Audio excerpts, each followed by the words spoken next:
6 अपराधों से बच जाए जो भक्तों के प्रति होते हैं।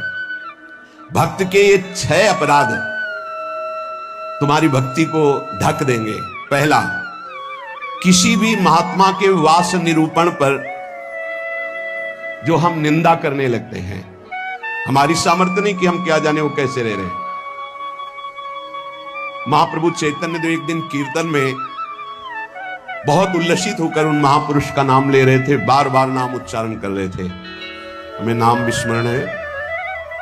बहुत सुंदर पोशाक महंगी महंगी पहनते थे, पान पाए, इत्र लगाए, फुलेल केशों में सजाए। बहुत वर्ष हो गए पहले चैतन्य महाप्रभु के पावन चरित्र का पठन किया था, इसलिए स्मृति नहीं उनका नाम, उनके नाम का। पुंडरीक विद्या, हाँ यही नाम है, पुंडरीक विद्या। तो गदाधर आदि जो भगवत महाप्रभु के पार्षद थे, उन्होंने सोचा कि जब महाप्रभु भाव में ऐसा उनका नाम उच्चारण कर रहे हैं तो कोई वीतराग बड़े परमहंस महापुरुष होंगे, चलो उनके दर्शन करने चलते हैं।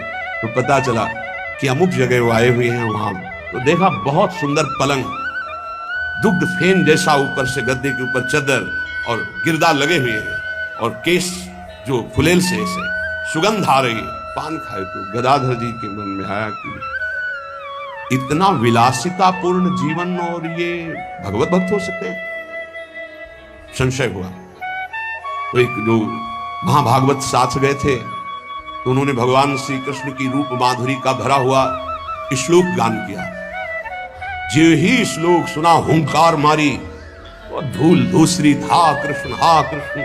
और वो सब जो अब उनकी समझ में आया कि अरे महाप्रभु जो बोल रहे थे परम सत्य, वो प्रेम की अष्ट सात्विक भाव संवरण होना मुश्किल हो गया। अश्रुधारा नाक में रही, धूल धूसरी थी।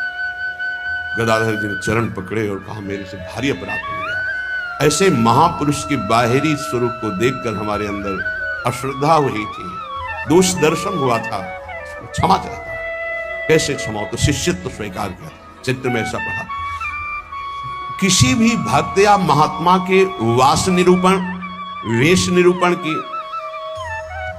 अगर वृत्ति आपने की तो अपराध बन जाएगा। अरे ऐसा, इनको तो ऐसा होना चाहिए, इनको तो ऐसी जगह रहना चाहिए, इनको तो ऐसा नहीं। कुछ महापुरुषों की स्थिति होती है, कुछ तो उस स्थिति का दंभ करते, कुछ स्थिति होती है। हम क्या जाने कौन स्थिति में कौन दंभ कर रहा है। जिनके वचन श्रवण से, दर्शन से, संभाषण से हमारे हृदय में भागवतिक परमाणु उदय होते हैं, उन महापुरुषों के चरणों की वंदना उनकी वाह स्थिति पे नहीं रहती। हो सकता है सोने चांदी के